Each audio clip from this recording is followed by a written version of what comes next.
Representative Groover, before we discuss your political views, would you tell us just a little bit about your family and early years? Yes, I was born in Brooks County, Quitman, Georgia, in 1922, one of three children, two older sisters.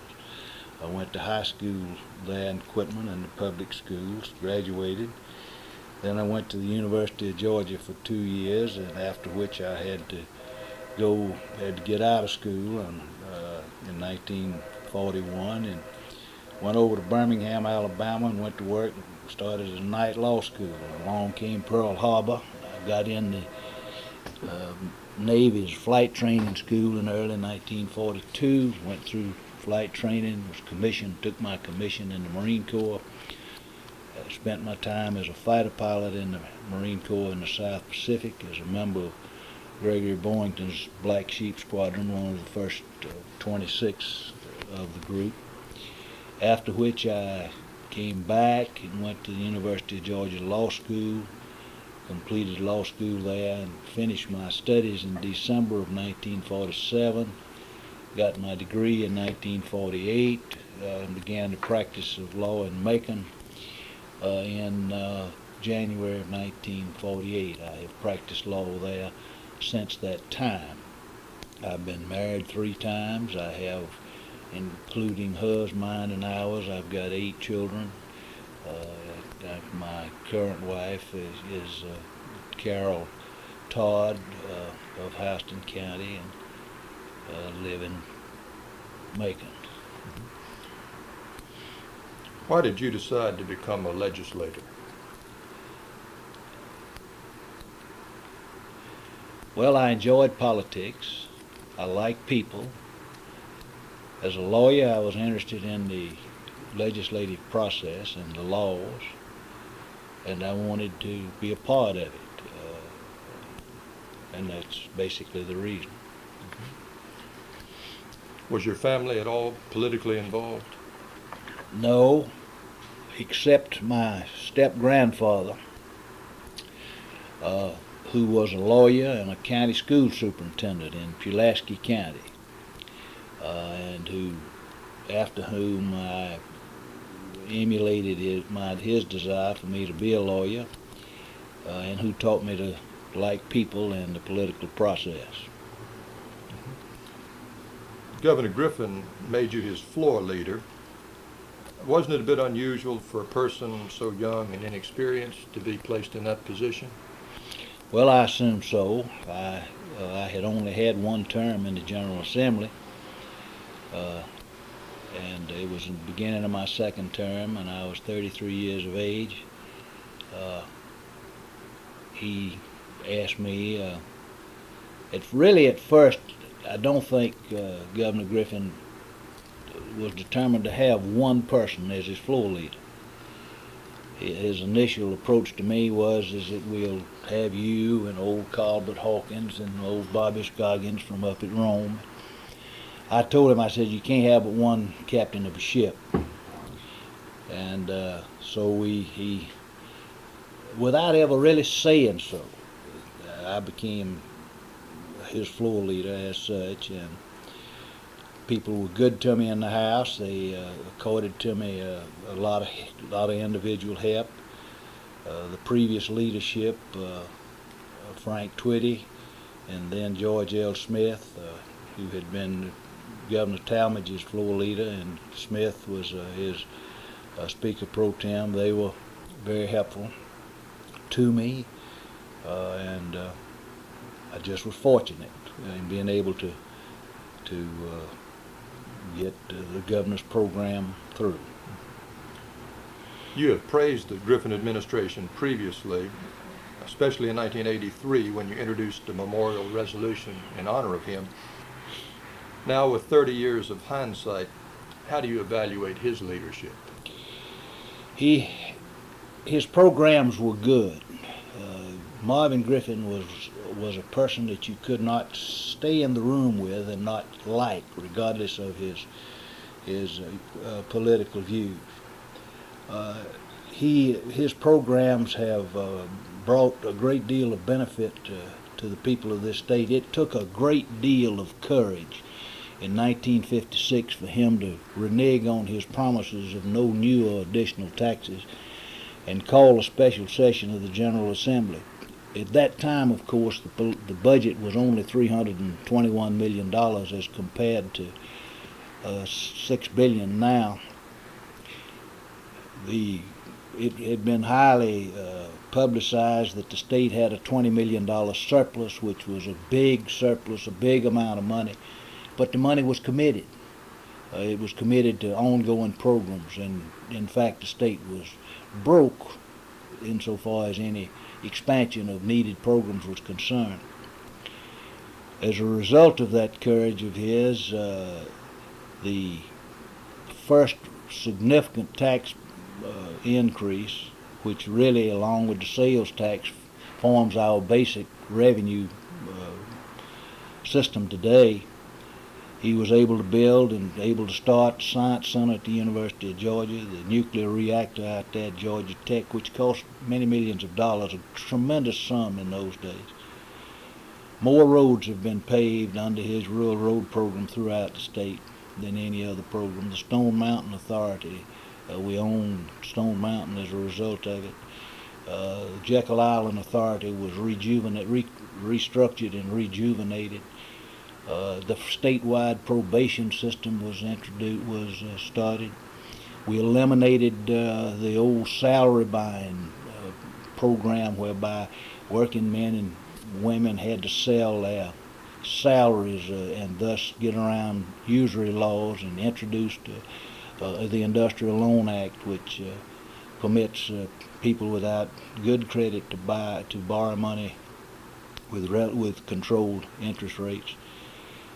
I think he had a good administration compared to everybody else whom I have seen, including Governor Talmadge. I will not say that he was superior. His administration was superior to Governor Talmadge. Governor Talmadge had the legislature pass the Sales Tax Act, which unleashed $150 million, a tremendous sum of money in those days. That it instituted new programs, school buildings all over the state, the minimum foundation program for education, and other things of that nature. But Griffin's contributions to the well-being of the body politic of the state of Georgia were, in my opinion, excellent. As in any administration, there were problems. There were problems of greed by some. There were problems of dishonesty by some. They were blown out of proportion as a result of the political endeavors of some of his successors. But as a result of the antagonistic attitude of the media of the metropolitan press toward Griffin, those defects, if you please, in his administration were blown out of proportion in comparison to the same type of defects that I have observed over the years since I've been interested in it, since 1953. Are you saying that the corruption in his administration was no worse than that of others that you've served under?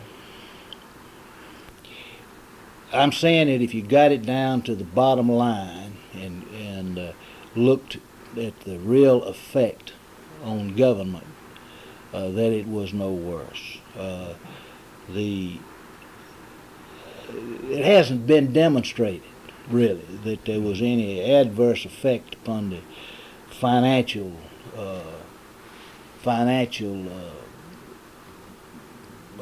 budget of the state. Friends sold things to the state. All there was the normal abortive matters of gas savers but by the same token, I can remember when there was a great hue and cry made in the Rivers and Talmadge administrations that the use of asphalt was in itself some sort of a political payoff, to the point where the then chief engineer of the highway department, Mr. Shadman, was reluctant to say asphalt is the best thing we've got in a sandy soil, because Roy Harris and others were connected with people who sold asphalt, and the perception of the metropolitan and all the Atlanta papers was to try and destroy these rural politicos such as Herman Talmadge and those who in that era, because of their political philosophy, held the political strings in this state, and because of the political process at that time. Did the Atlanta press oppose Griffin so much because of the difference between the rural and urban political philosophies? It was sort of a me, now you, me, now you. They opposed him because of his views. Really, yes, and because of the rural philosophy. Then he opposed them and tried to pass legislation, and passed legislation of a punitive type nature to permit libel suits in rural areas, which the Supreme Court struck down. And it just got to be, well, to demonstrate to you how they were unwilling to participate in the political process to try and help the state. First thing Griffin did was to create a program study commission. A study commission designed to see what we need in this state to improve the life of the people of this state and what it'll cost. He extended an invitation to the then editors of the Atlanta newspapers to participate in it and to give their expertise in it, and they refused because they wanted to stand on the sidelines and be in a position to criticize, carp, and condemn. But yet when Vandiver had a similar type of committee and Sanders with the Bowden committee, they seemed to be very supportive then. Well, that's right. The political atmosphere was changing, particularly with Sanders. Sanders was elected by the popular vote, and this was the thing that the Atlanta newspapers wanted to accomplish. The popular vote, good or bad, that was their ultimate and primary objective. The Vandiver administration and the Bowden commission. Most of these commissions are window dressing. Something good comes out of them to a little bit, but the hullabaloo and the ballyhoo there's more hullabaloo and ballyhoo than there is substance comes out of most of them. At that time, you were a supporter of the county unit system? I was then, am still now. I think it's got a lot of good merit to it. Is that right? I made the last county unit speech made on the floor of the House in 1963 when Sanders was governor after the Baker decision, the one man, one vote rule. It was sort of a controversy on whether we would have people elected by majority vote. I had introduced a bill to require that they be elected by a majority vote, which ultimately passed the House. And in the course of it, some of the people who were then of the most liberal persuasion were decrying my interest in majority vote because of their own personal political programs. And I said then that I was for the county unit system yesterday, I'm for it today, and I'll be for it tomorrow.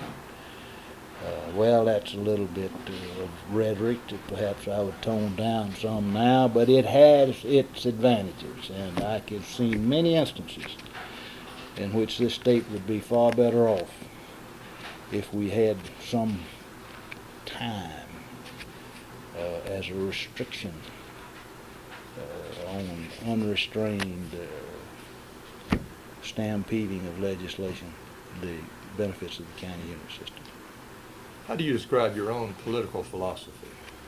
I say, who can say what he is? I guess other people have to say what you are. I think I'm a political conservative. I'm certainly a fiscal conservative.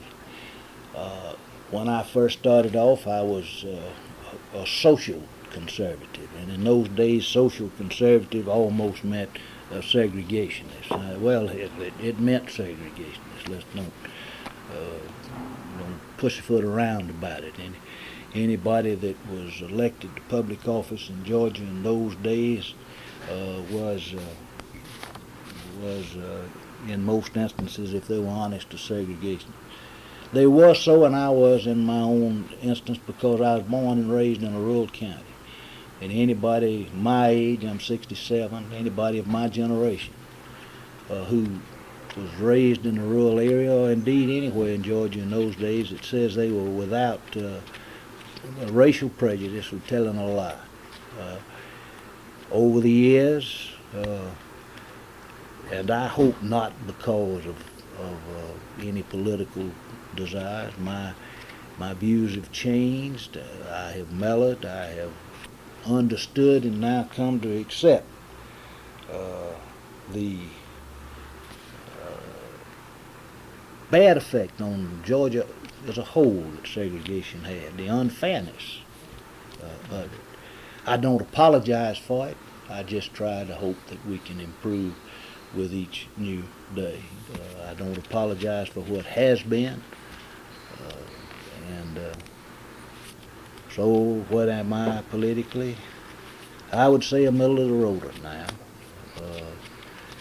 In his day, I decried everything that Martin Luther King Jr. stood for. Today, I recognize that he and his philosophy and his activities probably forced me and Georgia into acts and actions and beliefs that were beneficial to all of us, including me.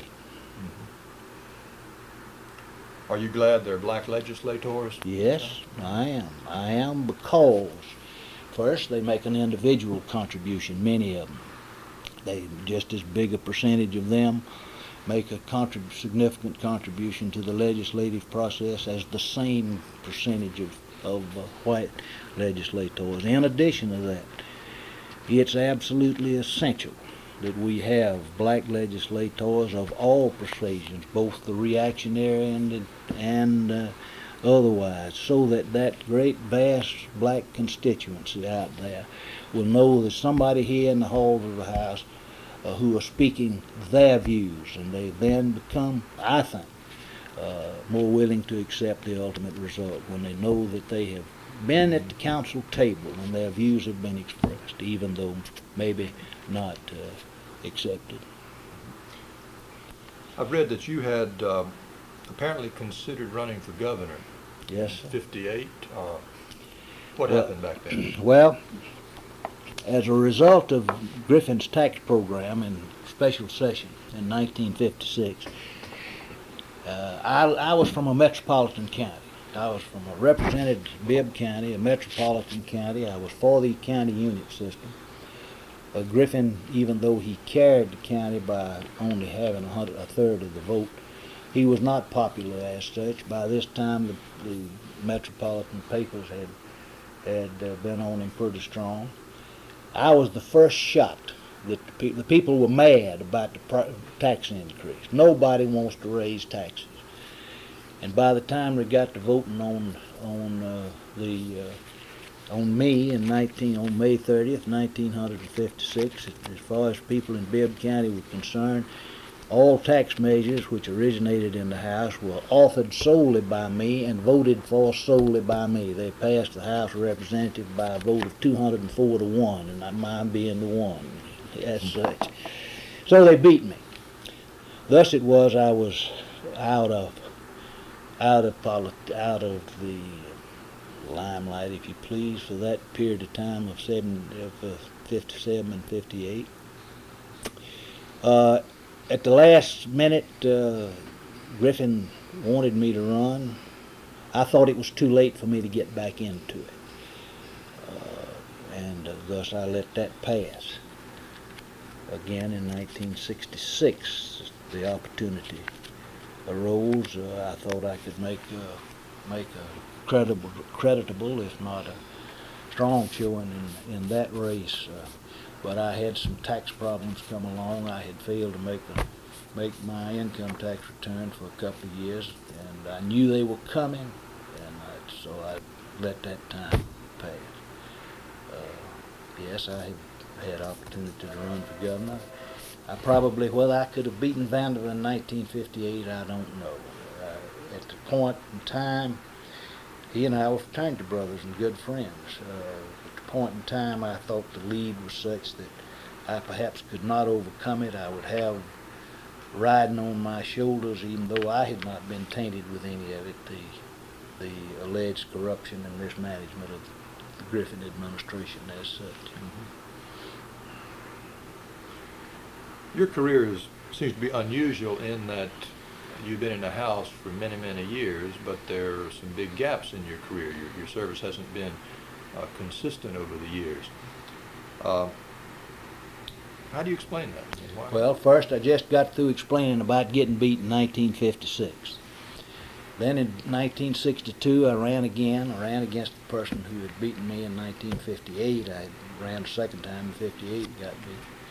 By this time the people in Bibb County had forgiven me. They had felt that I was a competent legislator, that I was effective as such, and they elected me. Well, as I shot myself in the foot, I had some marital problems, got a divorce, and moved to another county, and as a result of which I had to vacate my position. Then in 1971, I ran for an unexpired term from Jones County, where I lived at that time, under the reapportioned thing where you were district-wide, and I was elected and served through 1974. I was beaten at that time by the legislator from Monroe County, primarily because as a lawyer in Jones County I had represented some county commissioners against a bunch of politically motivated indictments, and some of the people who were mad with those folks took it out on me, and I lost the race by 250 votes, primarily because of people in Jones County who were mad with me about my representation of the county commissioners voted against me. Thereafter, I moved back to Macon, and I ran again in 1982, and I've been here since. Did you campaign for Vandiver? No, I did not. What was your role in that? I voted for him. It wasn't necessary. Vandiver had the election won the day that qualifying closed. He was pushed into making his "No, Not One" speech by Roy Harris. It wasn't necessary at all.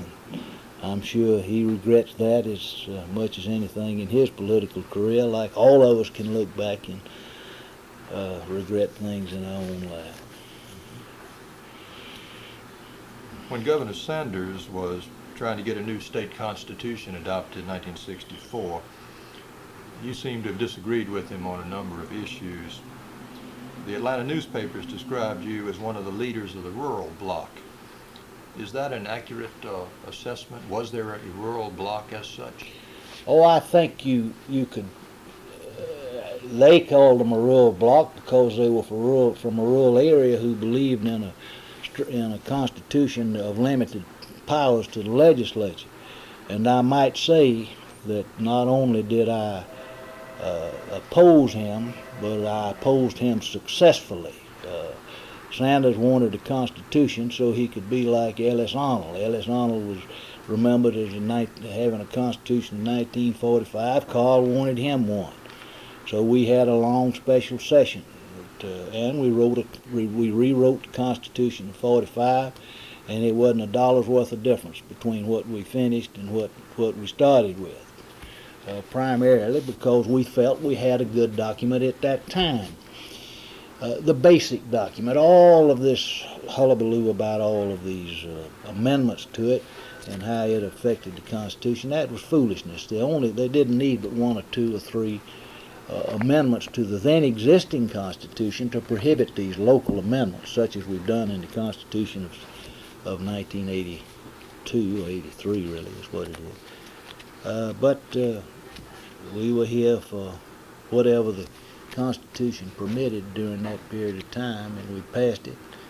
and then the federal courts would not let us submit it, which decision, by the way, was ultimately reversed by the Supreme Court. But it was too late then to advertise.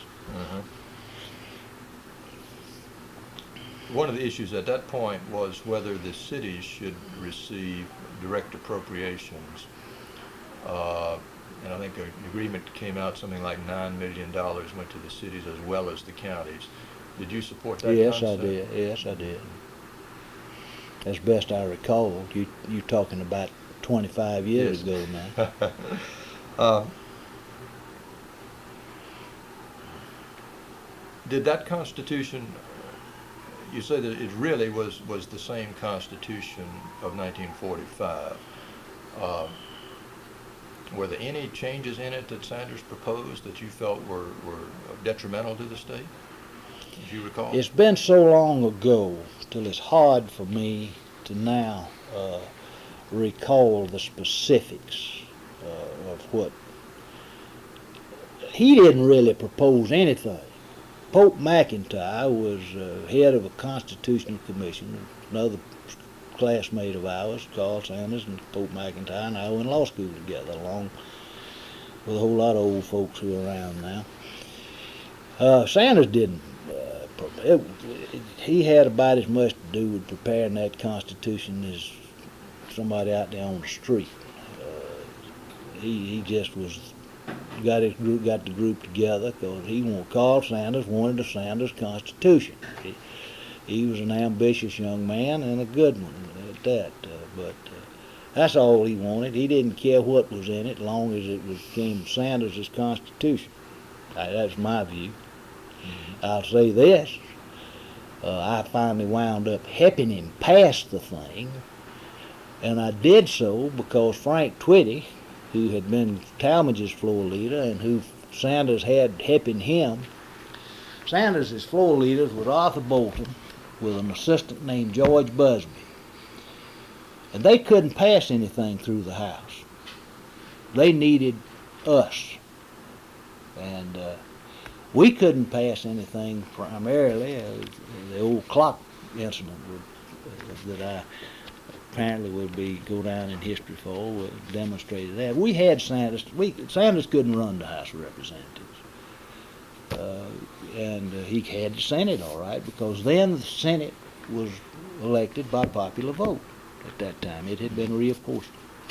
When you say us, what are you referring to? I mean the so-called rural bloc, if that's what, the people who came from over the state, people from outside the metropolitan area of Atlanta, to whom Sanders was then making his political overture with a view in mind for his political future, because he had it at that time. So the real power in the House at that point rested with the rural elements. That's right, exactly. Did you support MARTA at that time? I don't remember, because it really made, I'm not certain whether I was there when the MARTA matter came up. I feel confident that I probably would have, but it makes no real impression on me at this time.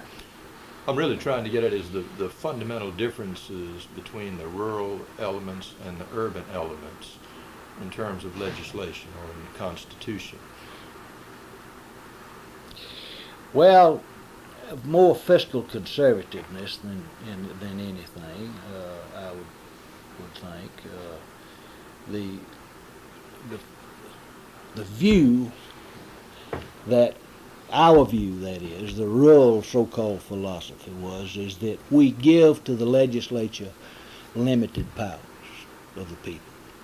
The people give it limited, because once you give a power, once the people give the power to the legislature, you can't take it away from a practical standpoint. And our viewpoint, our constitutional approach, mine was then and is now, that we don't give away our rights to the legislature. We give them as they are needed. And I think the actions of the federal government over the last 50 years have demonstrated the wisdom of that. That the people of the state of Georgia, people of the United States, have a broad Constitution, and the Congress of the United States buys their vote with their money by creating more and more programs, more and more expenditures, more and more burdens, bigger and bigger government. But isn't it true that Talmadge proposed 3% sales tax, and then Griffin also increased taxes? So how does that equate with? Well, we did it. Conservatism. We did it because the things that had to be done at the time. Talmadge's 3% sales tax was to build school buildings that we didn't have. And Griffin's tax increase was to fund programs already in place that there wasn't any money there for. Talmadge, as a result of his sales tax, he repealed many so-called nuisance taxes. See, in those days, the state government was financed with a lot with license taxes, for goodness sakes. I mean, we had the biggest hodgepodge taxation system you ever saw. If you go back to the Tax Act of 1937-38, you'll see it just goes on for page after page on specialized taxes. Those were eliminated with the sales tax. Reapportionment became a controversial issue in that period. What was your role in that? Well, I was here only when there was congressional reapportionment. It was the first real congressional reapportionment after the Baker against Carr, one man, one vote. I lived in Macon. We had the then congressional 6th district with Congressman Benson. We had a congressional district in which Macon was the center of it, and my role was to try and preserve that district as best I could. About that time, Congressman Benson chose then to retire. Sanders had promised to crowd up here in Atlanta. He'd give them another congressman. So he saw as his opportunity to do that, the dismantling of the then open spot down there in the 6th district and scatter it to the 4 winds. I was determined it would not be done. Thus I came up here, and they were on the House side. I passed a plan. The House passed a plan proposed by me. The Senate rejected it and accepted Sanders' plan, and there we were at loggerheads. I had him beating the House. He had me beating the Senate until way late on the last day we could stay in session, really, beyond the time when we could stay in session. He finally made a promise to then George L. Smith that if George L., who was one part of the rural crowd, would support him, he'd keep him on the Interstate Cooperation Commission, so that George L., could continue to attend the Legislative Leaders Conference in the nation, because he was fixing to be elected to an office in it. And George L. came up there and supported him, and they finally adopted a plan proposed over from the Senate. It was not what he would have originally proposed, not what he originally proposed, but it had been come down. I was ultimately beaten in it, and it was then that the so-called clock incident, with which I'm not sure whether you're familiar with that or not. I am, but I would like to hear your version of it. Well, as I told you, I had Sanders beat in the House. He had me beat in the Senate. I had agreed with his floor leader, Arthur Bolton, that it was too late to pass a reapportionment program. At that time, Eb Duncan from Carroll County, was up on a point of personal privilege. He was going to filibuster beyond the 12 o'clock. After Arthur and I made that agreement, I went up to Eb and said, "Eb, we've agreed we're not going to pass. Come on down." Well, Carl sent for George L.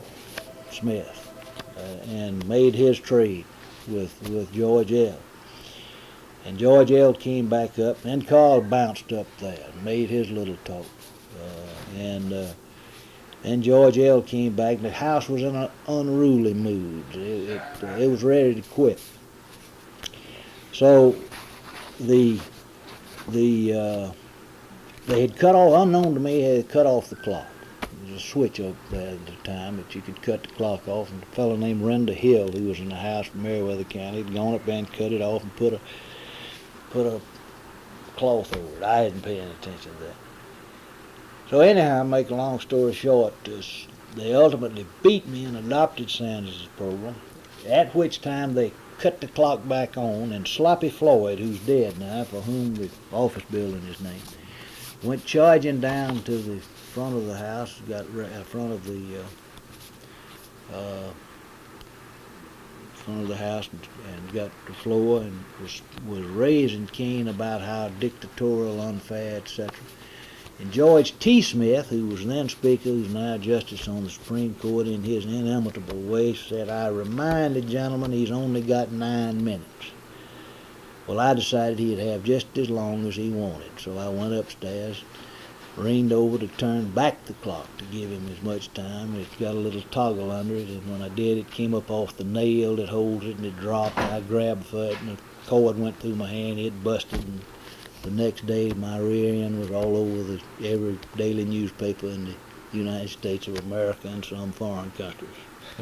I've got a copy of that picture here. So it was just an accident that the clock fell through your hand. Oh, yeah, and I wasn't trying to get additional time for pass anything. I just wanted to show George T. that if they could cut it off for one reason or for that purpose. See, it was already beyond the legal time when we could stay in session. In fact, I told them to note in the journal. Thereafter, they called me and asked me before the journal was drawn to please let them leave that out, which I did. Was it customary to stop the clock? Oh, yeah, it wasn't anything unusual. All right, you've served under different speakers over the years. How would you rank them as leaders? I'd say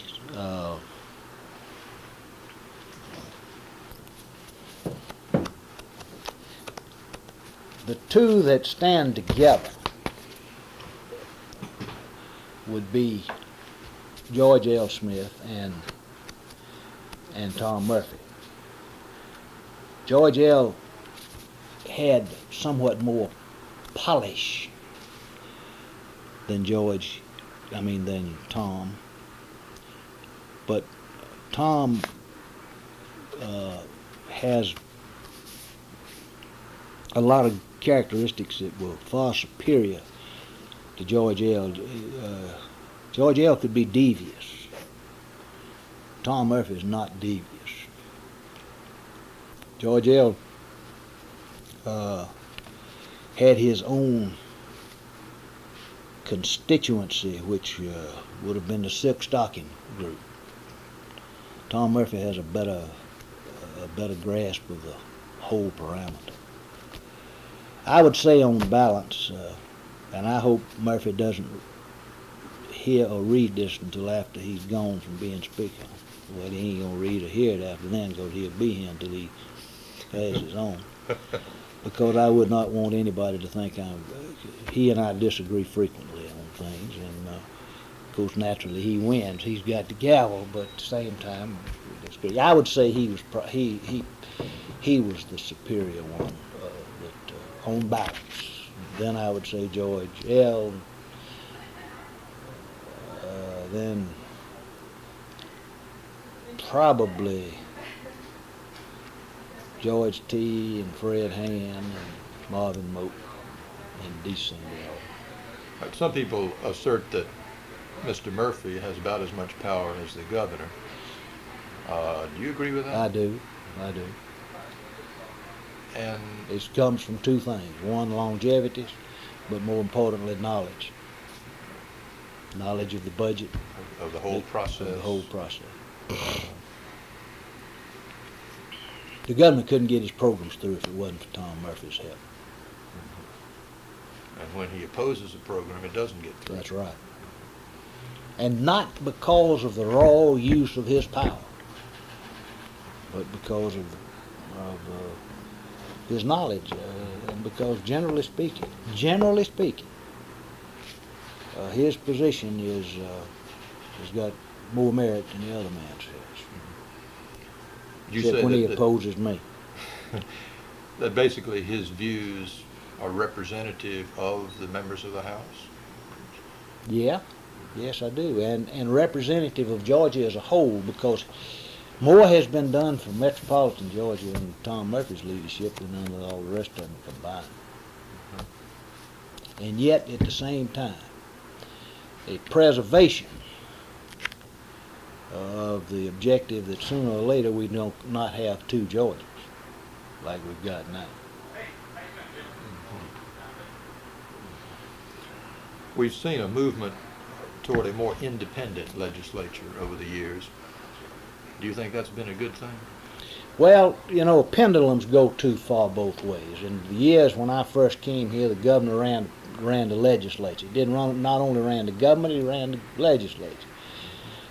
One of the stories is a legislator from Cobb County, I won't call his name, went on during the sales tax question. They said,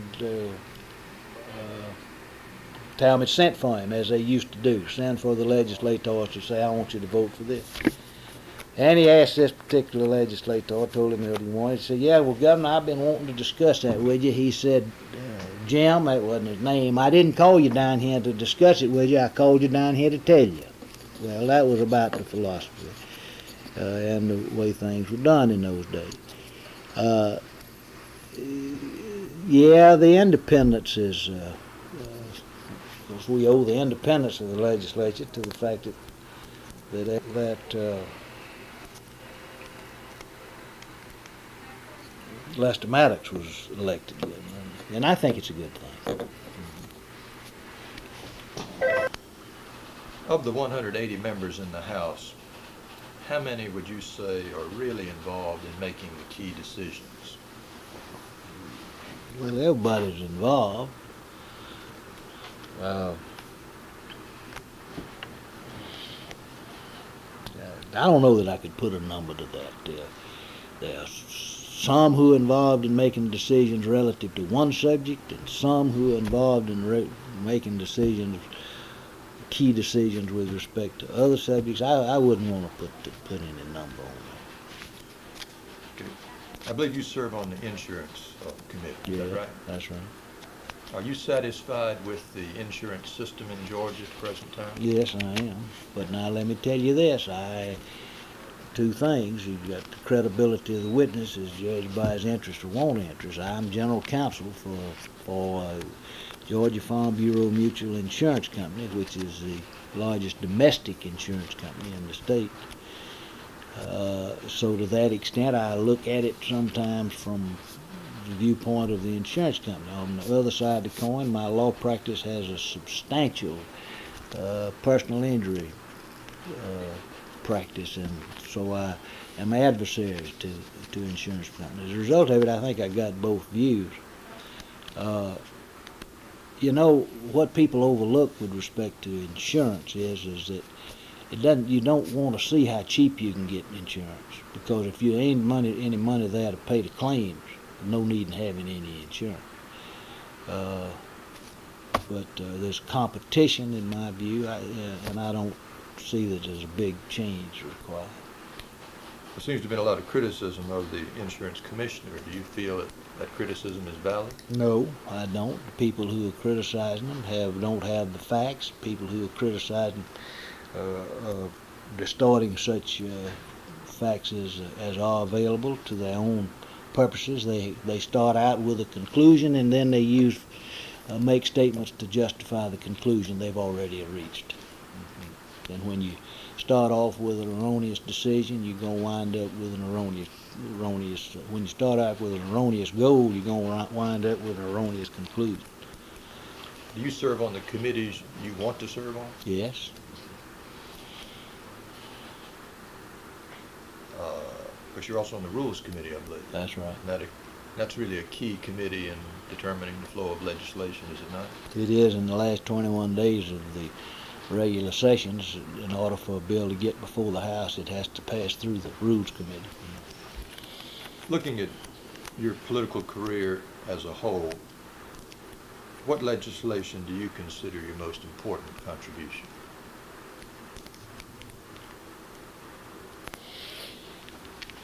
Well, the Rural Road Authority, the statewide probation system, but you see, while the Georgia Industrial Loan Act, the passage of revenue measures that have permitted us to increase and improve our educational system and the other systems. I never had looked at it from a standpoint of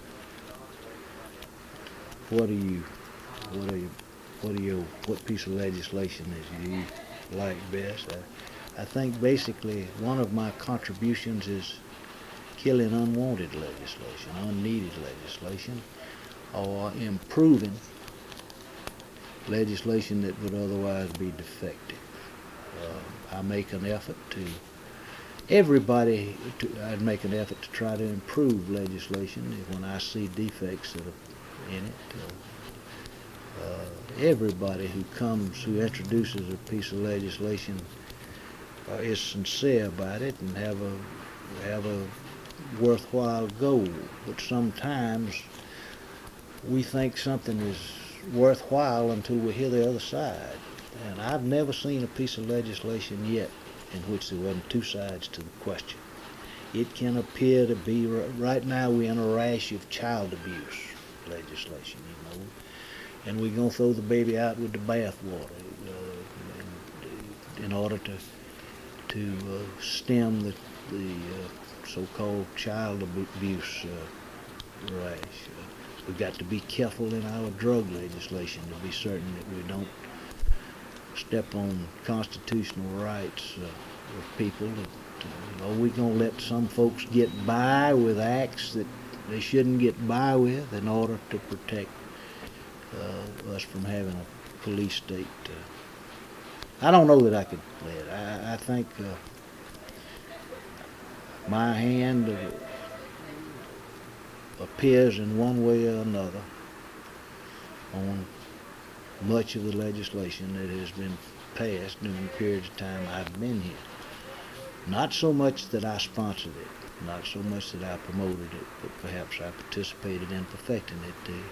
One of the things that was the Territorial Assignment Act, in which we assigned the territory and the state among the three providers of electricity: Georgia Power, the electric membership corporations, and the municipality electrical thing, where they could, with safety, expend their money providing services without worrying whether it was going to be taken away from them by some other, and all of which redounds to the benefit of the paying public, because if money's wasted in providing service, the public's don't pay for it.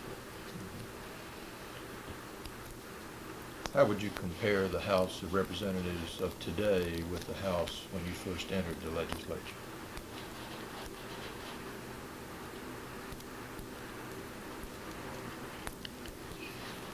Better educated now, more polished now, less common sense now, less stamina in some areas now. You had an awful lot of fine folks when I first came here. You got a lot of fine folks now.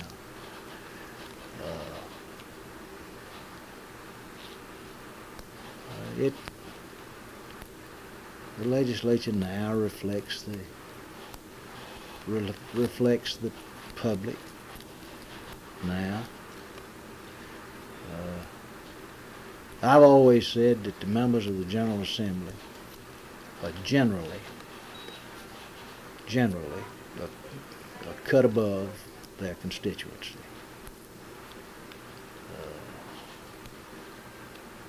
Most of them, the vast majority of them, are sincere in their desire to serve and to accomplish their people's wishes. Sometimes all of us are a little too timid in being leaders rather than followers. I'd like to ask you just two more questions for my. You are a Democrat, I presume a lifetime Democrat. What is your relationship with the National Party? Well, I was Democratic National Committeeman from this state from 1956 through 1960 at a time when we had one man and one woman from each state, instead of now they got multiple people. At that time, I had a great deal in common with the people from the Southeast and the Southwest, Democrats, and not a great deal in common with the people from the Northeast, and the same situation is still the same. I have absolutely nothing in common with the Kennedy crowds, particularly Teddy Kennedy and his group of folks.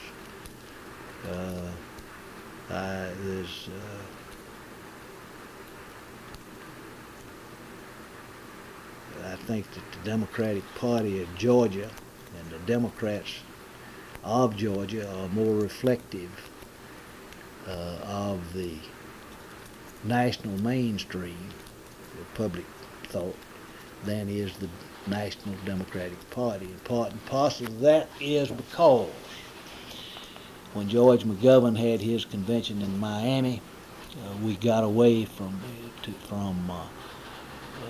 selection of candidates in a sensible way, rather than just opening it up to a bunch of caucuses that just you get a busload of folks and you control the caucus. And I don't think it is conducive to selecting good candidates.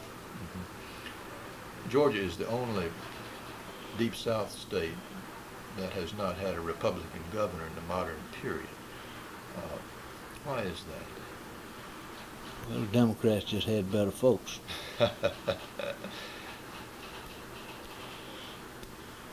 And one other thing, would you give us your views on the governors? I know you've served under Governors from Griffin on up to the present. How do you rate them in effectiveness? Talmadge was probably the most effective by virtue of his personality.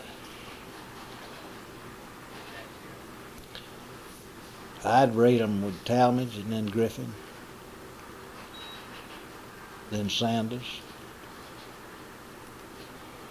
then Vanderbilt. Well, maybe Carter ahead of Vanderbilt. Then Vanderbilt. Then Busby and Harris right together. Then Maddox. Well, I know you're very busy, but Go ahead. You through? So go ahead and finish what you want to do.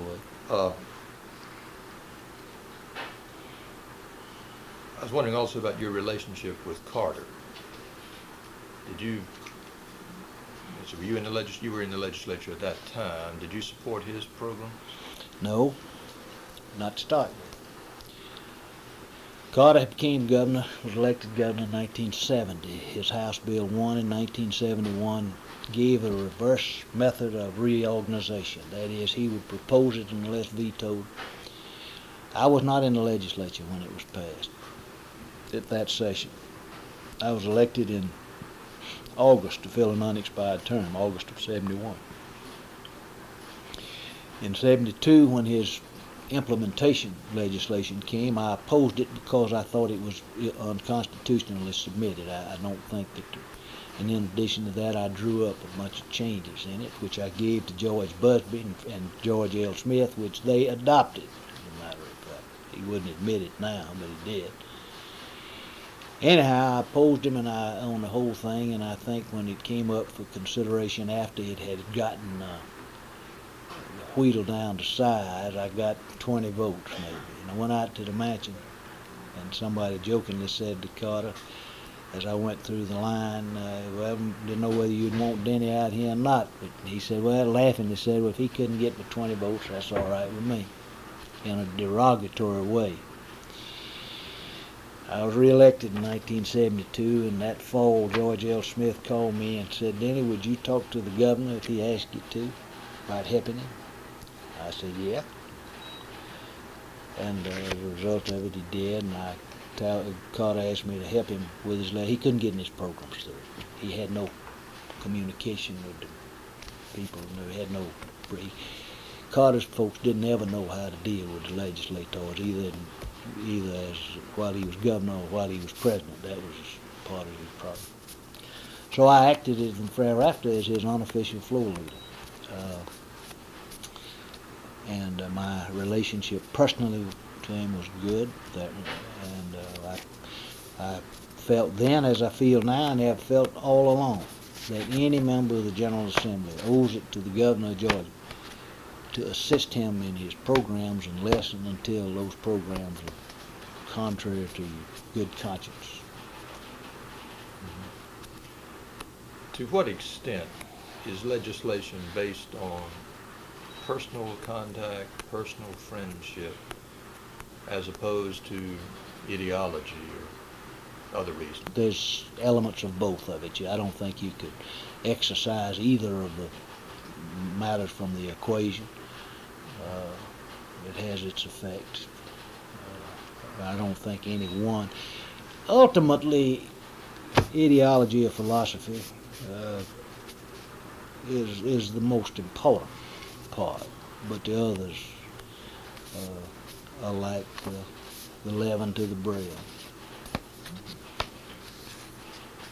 Representative Gruber, I certainly thank you for spending this time with me and sharing your thoughts. I think it's been very helpful. Glad to do it.